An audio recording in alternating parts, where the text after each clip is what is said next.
నమస్కారం. ఈ Sullurpeta Holi cross junction లో అంతకుముందు జరుగుతున్నటువంటి రోడ్డు ప్రమాదాలని తగ్గించడం కోసం ప్రత్యేకంగా నిన్న జరిగినటువంటి 2 డెత్స్ హోలీ క్రాస్ జంక్షన్ లో నిన్న ఒక 2 వీలర్ మీద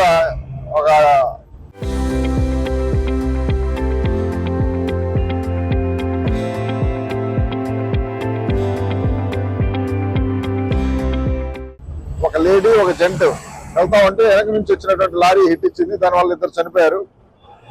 సో అందువల్ల ఇక్కడ రోడ్ ఇంజనీరింగ్ లో కొన్ని ప్రాబ్లమ్స్ ఉన్నాయి. నేషనల్ హైవేకి సంబంధించి చేసిన దాంట్లో వాటిని అధిగమించడం కోసం టెంపరీగా మనం ఏం చేయగలం అనే ఉద్దేశంతో స్వర్ణ tollway contract national highway contractors వాళ్ళని మా అధికారులు సిఐ గారు సొల్లూరుపేట ఎస్ఐ గారు వీళ్ళందరితో ఈ ఫీల్డ్ విజిట్ పెట్టడం జరిగింది. దీంట్లో కొంచెం ఇంపార్టెంట్ గా ఎక్కడైతే జీబ్రా క్రాస్ ఉందో అక్కడ కొన్ని క్యాటైస్ ప్రపోజ్ చేశాం. అలాగే సులూరుపేటలోకి చెన్నై నుంచి వచ్చే వెహికల్ రైట్ టర్న్ తీసుకోవాలంటే ఒక స్ప్రింగ్ బోర్డ్ లాంటివి ఏదైనా పెట్టి రైట్ ఇండికేటర్ పెడితే కొంచెం స్లో అవుతారనే ఉద్దేశం. అలాగే బండి 2 వీలర్స్ రైడ్ చేసేవాళ్ళు రైట్ టర్న్ తీసుకోవాలని ముందే అనుకుంటే డివైడర్ వైపు నుంచి వచ్చి రైట్ టర్న్ తీసుకోవాలి. అలా కాకుండా రైట్ లో వెళ్ళేసేసి రోడ్డుకి లెఫ్ట్ లో వెళ్ళేసేసి రోడ్డుకి అడ్డంగా రైట్ టర్న్ తీసుకోవడం వల్ల నిన్న ప్రమాదం జరిగింది. సో ఏదైనా కానీ 2 వీలర్స్ కానీ 4 వీలర్స్ కానీ ర్యాష్ డ్రైవింగ్ వెళ్లకుండా ఎలాంటి రోడ్డు ప్రమాదాలు తగ్గించుకోవడం కోసం ఎలాంటి నియమాలు పాటించాలో అవి తప్పనిసరిగా పాటిస్తే ప్రమాదాలు తగ్గడానికి అవకాశం ఉంది.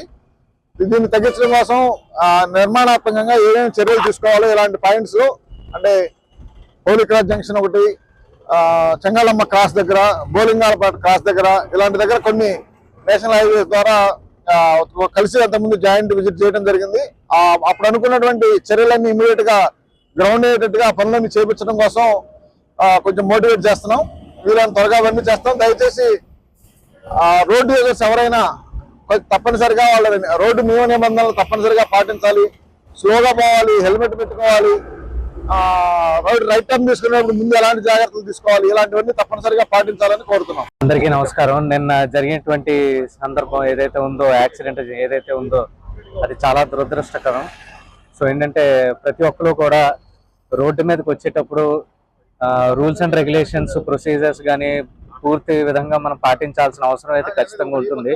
సో ఎందుకంటే ముందుగానే మనం ఒక జంక్షన్ వస్తుంది, ఆ జంక్షన్ లోపలికి వెళ్ళాలి అనుకున్నట్లయితే కనుక ముందుగానే వాళ్ళు అలర్ట్ గా ఉండి అప్పటికప్పుడు కాకుండా ఇండికేటర్లు పెట్టుకుని బైక్ ద్వారా కానీ వేరే రకంగా వేరే వెహికల్స్ అయినా కానీ సో ఇండికేటర్ ముందుగానే వేసుకొని ముందుగానే మనం ఫాస్ట్ లైన్ లోకి వచ్చి ఒక వెయిటింగ్ లైన్ లోకి వచ్చి అప్పుడు టర్నింగ్ తీసుకోవాల్సిన అవసరం అయితే ఖచ్చితంగా ఉంటుంది. సో కేవలం ఏంటంటే ఇది ఒక కొంచెం తెలియక చేయటం లేకపోతే ఇంకా వేరే విధంగా రూల్స్ పాటించకపోవటం అనేది కొంచెం ఇలాంటి యాక్సిడెంట్స్ మనం చూస్తూ ఉన్నాము. సో దీని పరంగా మనం అవేర్నెస్ అనేది కంప్లీట్ గా అన్ని రకాలుగాను ఇస్తా ఉన్నాము, అవేర్నెస్ ఇస్తున్నాము, రోడ్ యూజర్స్ పట్ల ఒక అవగాహన అనేది రప్పిస్తున్నాము. సో ఏ రకంగా మనం రోడ్డు దాటాలి అనే దాని మీద జీబ్రా క్రాసింగ్ ఉపయోగించుకోవటం కానీ, దాని తర్వాత బైక్ యూజర్స్ కానీ ఏ రకంగా మనకు వెయిటింగ్ లైన్ లోకి వచ్చి దాటాలి అనే దాని మీద చాలా అవగాహన ఇస్తున్నాం. అయినా కూడా కొన్ని దగ్గర మనం ఏంటంటే ఈ రకంగా యాక్సిడెంట్స్ కి గురవటం అనేది చాలా దురదృష్టకరం. సో మోర్ ఓవర్ ఏంటంటే లెఫ్ట్ నుంచి సడన్ గా ఇండికేటర్ వేసుకోకుండా టర్నింగ్ తిప్పటం, స్లో లైన్ నుంచి మళ్ళీ మీడియం లో ఓపెనింగ్ రావటం అనేది అది సమంజసం కాదు. కేవలం ఏంటంటే అందరిలోని కూడా ఈ అవగాహన అనేది తప్పనిసరిగా ఉండాలి. ఈవెన్ జంక్షన్స్ దగ్గర ఎక్కడైతే జంక్షన్స్ వస్తున్నాయో, even road users main carriage వేలో ప్రాధాన్యత తీసుకుంటున్నటువంటి ఎన్హెచ్ఐ రోడ్ యూజర్స్ కూడా ఏంటంటే జంక్షన్ వస్తున్నప్పటికీ వాళ్ళకి కంట్రోల్ స్పీడ్ లో ఉండాలి. ఎందుకంటే మనకు ఆల్రెడీ అడ్వాన్స్ సైన్ బోర్డులు అన్ని ఇచ్చున్నాము. సో అన్ని నియంత్రించడానికి మనం rumbling strip, transfers bar marking కానీ, దాని తర్వాత సోలార్ బ్లింకర్స్ కానీ ఇవన్నీ కూడా ఎందుకు పెట్టాము అంటే కేవలం స్పీడ్ తగ్గించుకోవటానికి, ఇది ఒక జంక్షన్ ఉంది అనే విధంగా మనం స్పీడ్ తగ్గించుకోవటానికి అని చెప్పేసి మనం ఇవన్నీ చర్యలు మనం ముందు నుంచి ఆల్రెడీ పెట్టున్నాము. అదే విధంగా కంట్రోల్ అవుతున్నారు. కానీ కొంతమంది ఓవర్ స్పీడ్ వల్ల, జంక్షన్స్ లో ఓవర్ స్పీడ్ వల్ల ఈ రకమైనటువంటి ప్రమాదాలు జరగటం అనేది local to global news at your finger tips. మీ చేతిలో ఒక ఆయుధం. Download Raw TV app. Media legend Ravi Prakash is back.